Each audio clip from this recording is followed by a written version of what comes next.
So Castro is the late Castro, huh? It's been 7 years since he got missing, and officially, he's dead. Can we just stay with Castro? I mean, why do we have to qualify it? He is not, what's that gentleman's name? The one under Nkrumah who was late for an event and then went and said, I think it's probably to say, I am the late. But it has indeed, per the law, 7 years, and you are declared, well, officially.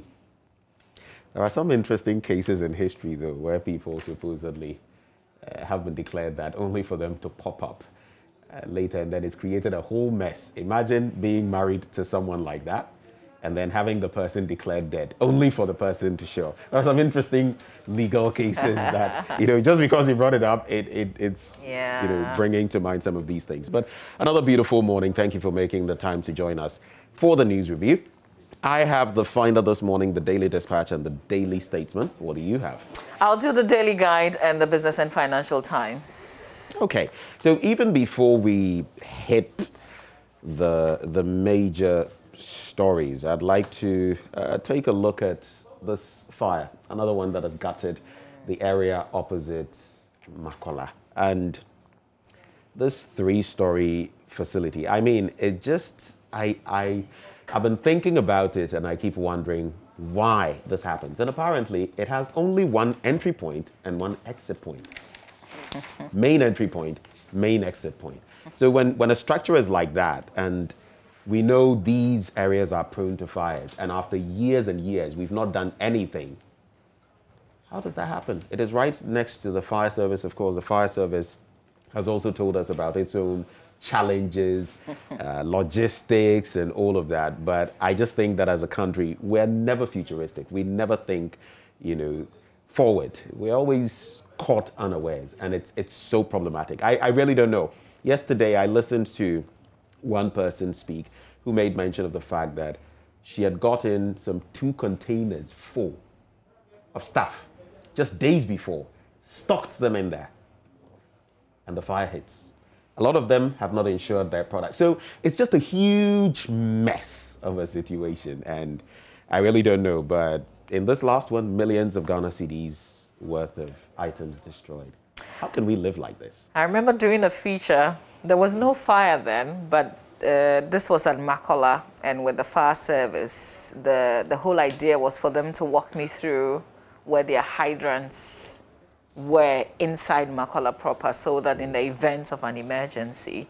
And as we took a tour, and I've been trying to look for that, I'm sure it will be on YouTube somewhere. I'll go and look for the, for the clip. They showed me how some of the people had actually set tables and shops on top of the fire hydrants.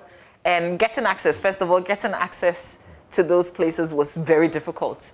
And then once we got there, identifying where the hydrants were was also really tough, because people had set their tables and wares on those hydrants. But hydrants even have water in the first place. That's another matter altogether. Exactly.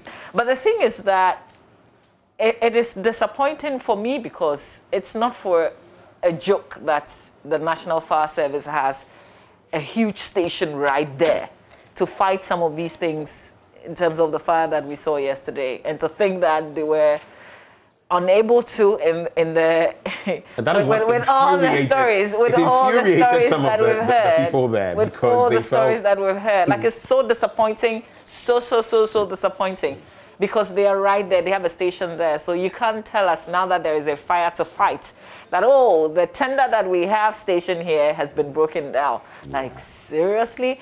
And I think that sometimes when the officers don't have anything, it's better they keep quiet than to tell us that, oh, machines break down or human beings get tired. But is it not only fair for them to also let us know what the true picture is? Because they may be the officers, they may be trained to do the work, but they are not the ones who are going to get the what do you call it, the tenders. They are not the ones who are going to procure the tenders. I appreciate that, they are not going to but I think that if you sit in the station and you don't have a tender, but your job is to go there daily and fight fires when it happens. And you know that when it happens, you don't have the tool, and you're just quiet and you're seated, wait, fire comes, and then you come and tell us but here's that you the don't thing. have the tender. They've That's told us there's a problem failure. with the tender.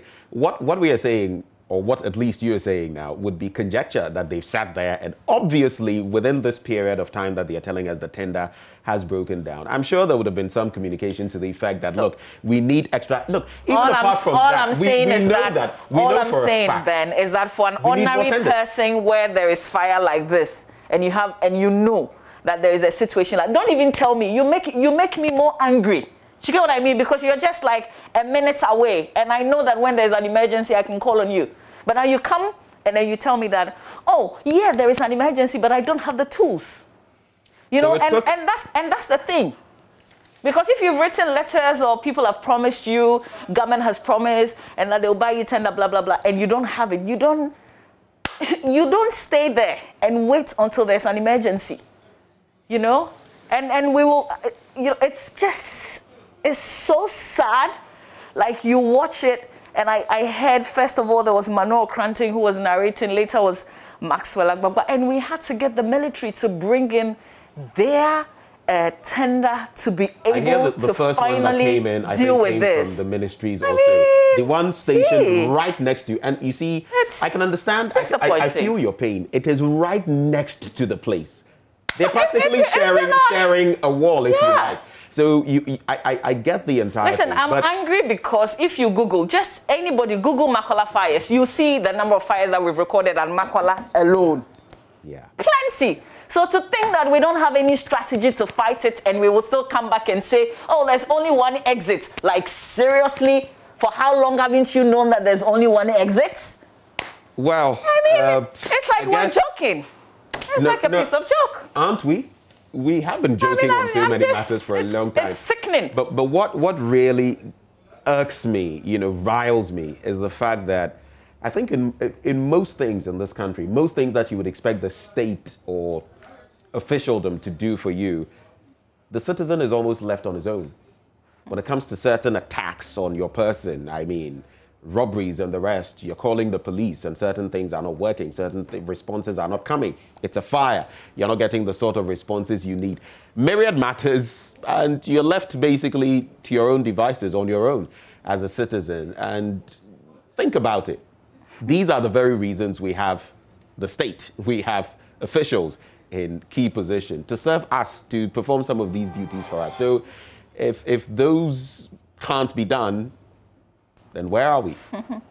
Do you get what I'm saying? Because we get officers in charge to take care of some of these things. So if there's a fire outbreak in my house and it can't even be dealt with, and I have to now resolve to finding ways and means to do it, then it's look at that. So much property gone up in flames.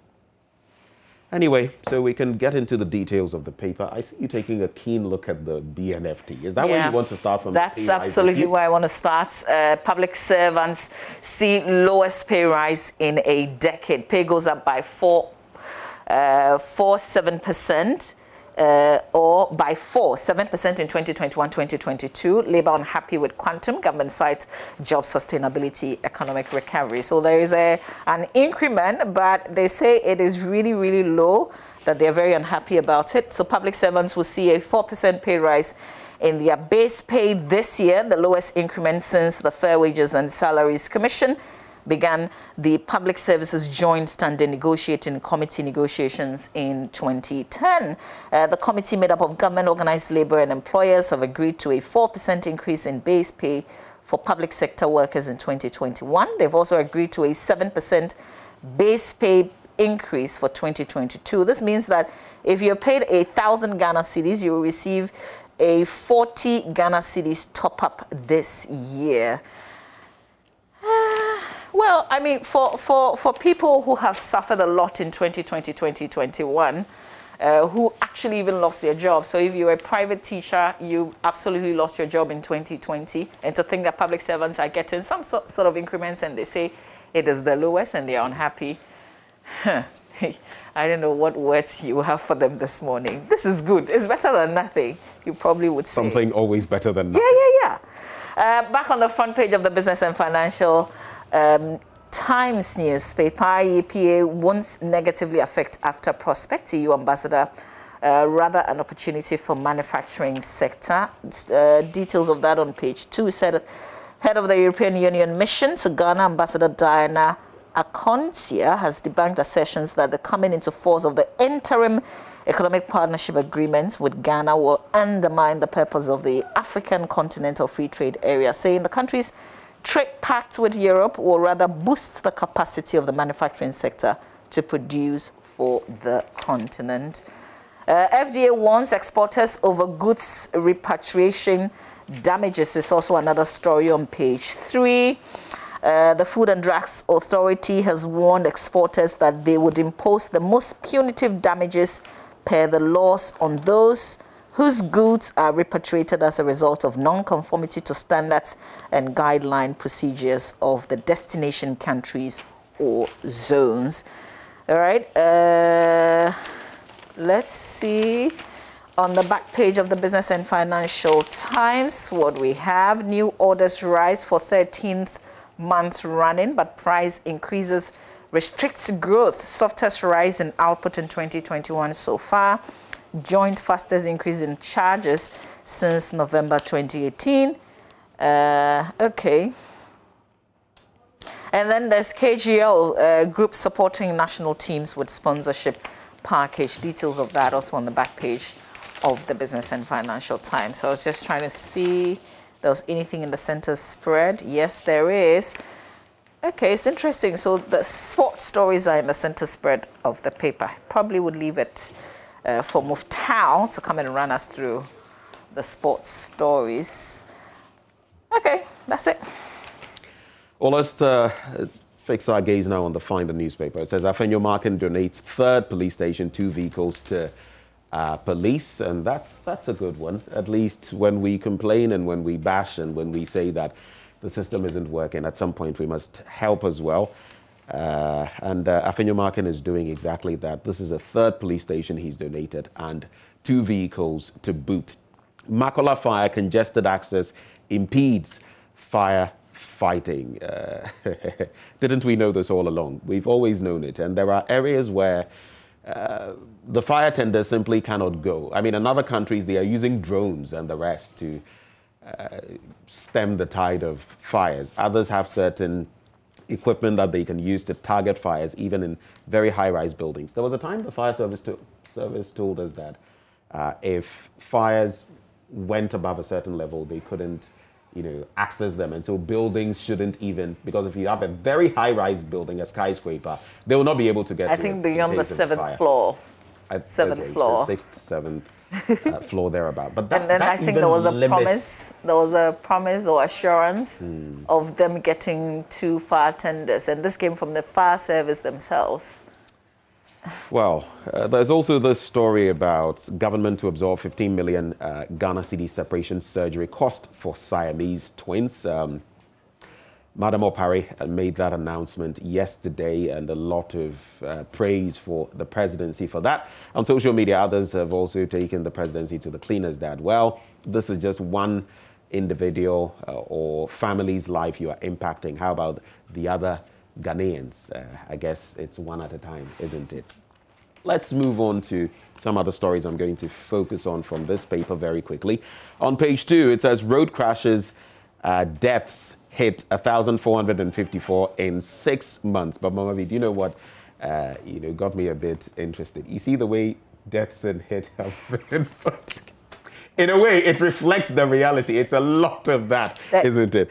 But the breakdown says data compiled by the Motor Traffic and Transport Department of the Ghana Police Service has revealed that the number of commuters killed in road traffic crashes between January and June this year has risen to 1,454. So it's a 27.54% increase in deaths compared to the 1,140 people killed in the first 6 months of 2020.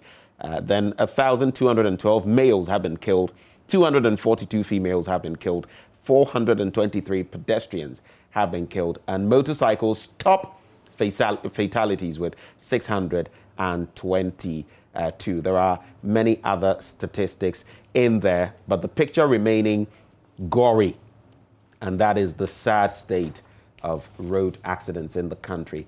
When you turn to page 5, Mim Cashew shuts down, more than 1,000 employees laid off. And this is important, especially because of the yawning, the lacuna when it comes to job creation and employment opportunities in our country.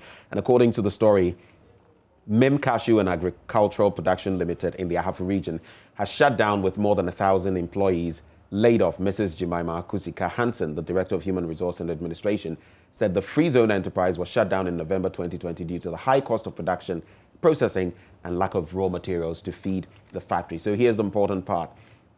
The call is that the government come to their aid. They've actually been calling on Dr. Owusu Efriakoto, the Minister of Food and Agriculture, so that jobs can be created for the local people. There's also this one I'd like to take a quick look at on page 10. Man arrested for beheading boat driver confesses to crime. I'm talking about the Kuntenase area in the Ashanti region, where they've picked up one Rashid Ibrahim for the alleged cold-blooded murder of Israel Ajay Menu, a head teacher of Rogel Montessori School and owner of a private vehicle used for ride-hailing services. The 33-year-old who was driving a Toyota Vitz vehicle was beheaded on Sunday afternoon. Some inhabitants of Theyase Akoyem in the Bosomtwe district of the Ashanti region, where the incident occurred, said they heard a loud cry for help only to discover a body with the head cut off. So apparently this man's alibi was not working. Initially, he was saying a lot of incoherent stuff, and eventually he confessed to the crime. It gets more and more gruesome. I don't know what is happening, especially this year, from the tail end of last year to this year. The sort of things we have heard, and the sort of, I don't know, but 2021, you know, last year we were talking about, oh, COVID year. We're hoping 2021 will be way better. 2021 has given us different strains of the coronavirus. We are now dealing with Delta. We've seen an uptick in crime. Well, some statistics would tell you that maybe it's not exactly an uptick, but the sort of crimes we've seen in this year. You remember that place close to Kasua and the 10-year-old boy who was, I mean, so many of them, and now the fires. This one you read, shared is also turning out to be one of those alleged ritual killings. Because he wasn't just beheaded. He was looking for money, and so some people had told him, bring the head of a human being, and then they were going to turn his fortunes around. So that's what motivated him to do what he did. I hope they are tracing this person who told him to get the human head, just as in other instances we've seen. And finally, people wrote me off when I decided to stay at Swansea, Andre Ayew. But look at him now.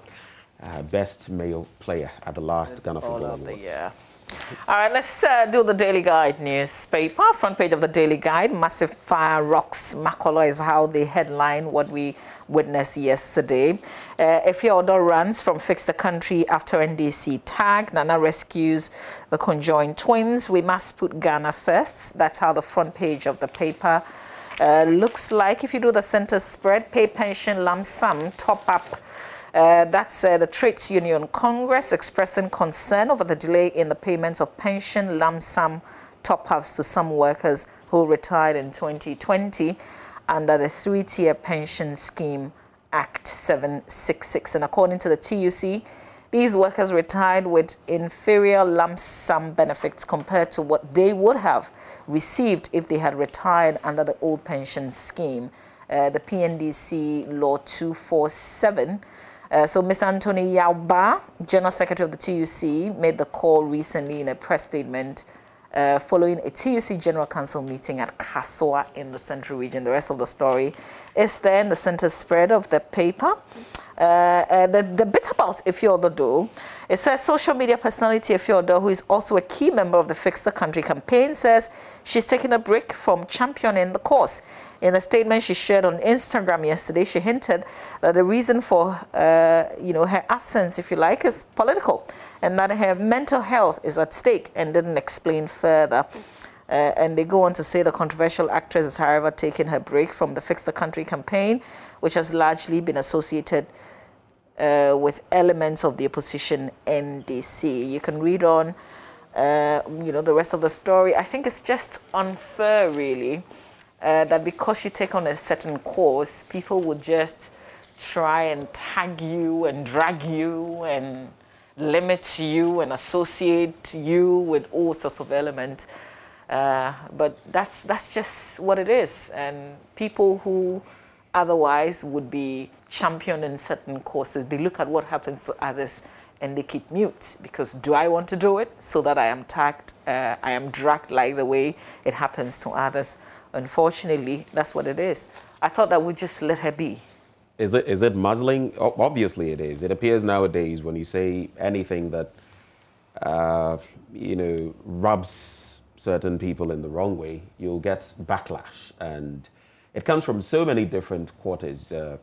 I've spoken to very prominent people who tell you they get threats from faceless people they don't even know, people who are telling them, look, you better stop what you're doing, the things you're posting, the things you're saying, else we shall do X, Y, Z. And of course, when it gets like this, you note what is said there, that it's taking a political twist. And that always is problematic. I feel we should be able to express ourselves, because I know a lot of people who have vacillated between our two major political parties, the MPP and the NDC, and they have been ferocious at different points in time. These are people who are committed to the red, gold, green, and black star of Ghana. They are not committed to a political party. And I feel all of us should be like that. If all of us are able to be like that and go after each administration, pointing the flaws, lauding the positives, I think we'd get somewhere. But when you say you can't say anything about me, you can't tell me nothing, then anyway, let's take a look at the Daily Statesman newspaper. Fire destroys four-story building at Makola. Idra probe committee begins sitting today. And this one that got my attention: outright ban on rosewood export. Government says directive takes immediate effect. It was banned. And, yeah, exactly. So we just banned the ban. No, we've not banned the ban. We've added to the ban, if you like. Or we are reinforcing the ban, or we are concretizing the ban. Yeah, so let me bring you the story. It says the government has put a complete ban so there was a partial ban on the export of rosewood from the country, closing all rooms from the country regime of rosewood export ban, where people are able to take advantage of loopholes.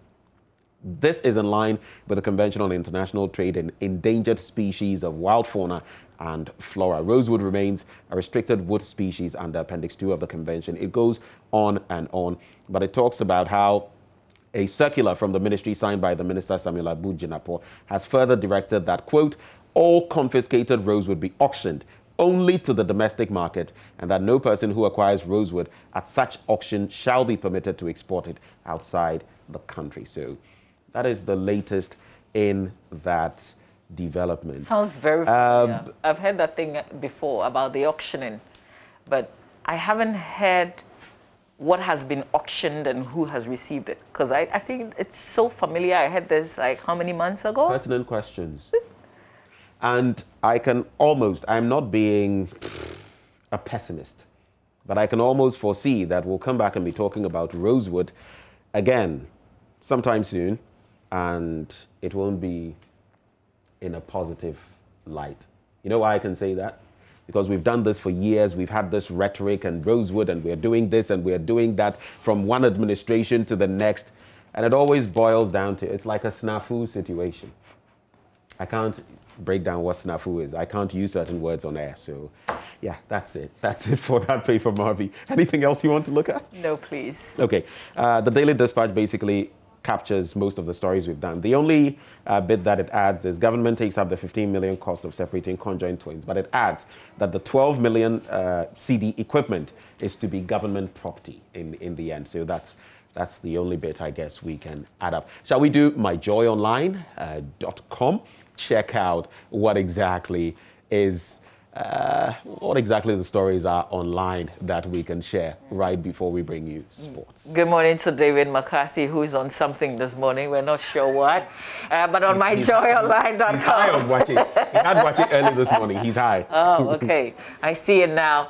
So that's the driver involved in this murder investigation in the Ashanti region, who says from investigations with the police. He says, I was influenced by money.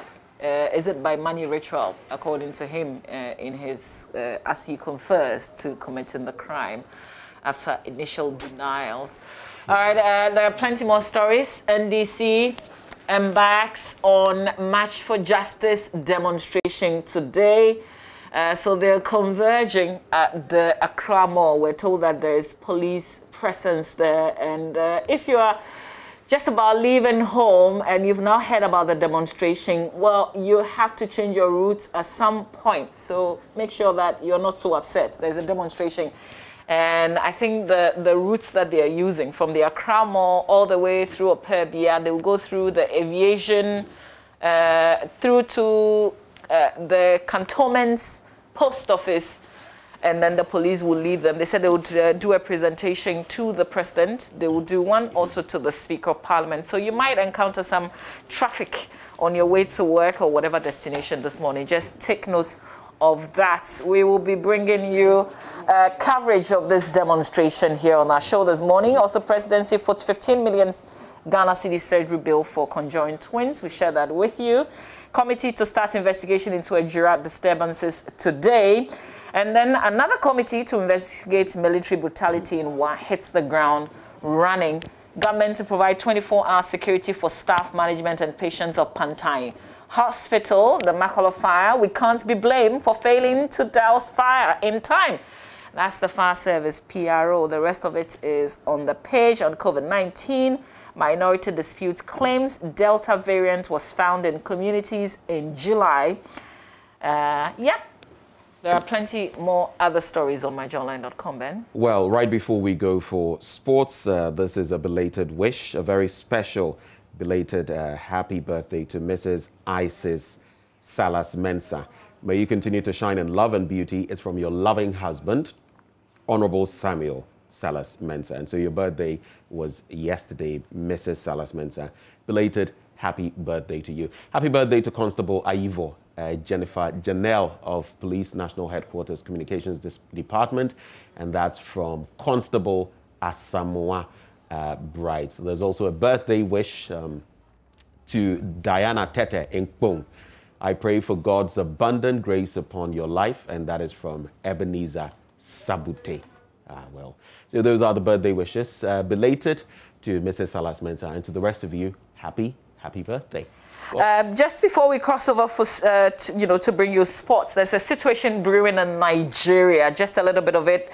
And gunmen in Nigeria have kidnapped at least 140 school children in the northwest of the country, according to police. So at least 8 people were also abducted from the National Tuberculosis and Leprosy Center in Zaria early Sunday morning. 2 nurses and a 12-month-old child were among those seized, said a hospital worker. And details of this is on the BBC page. All right. Muftau comes up next with sports.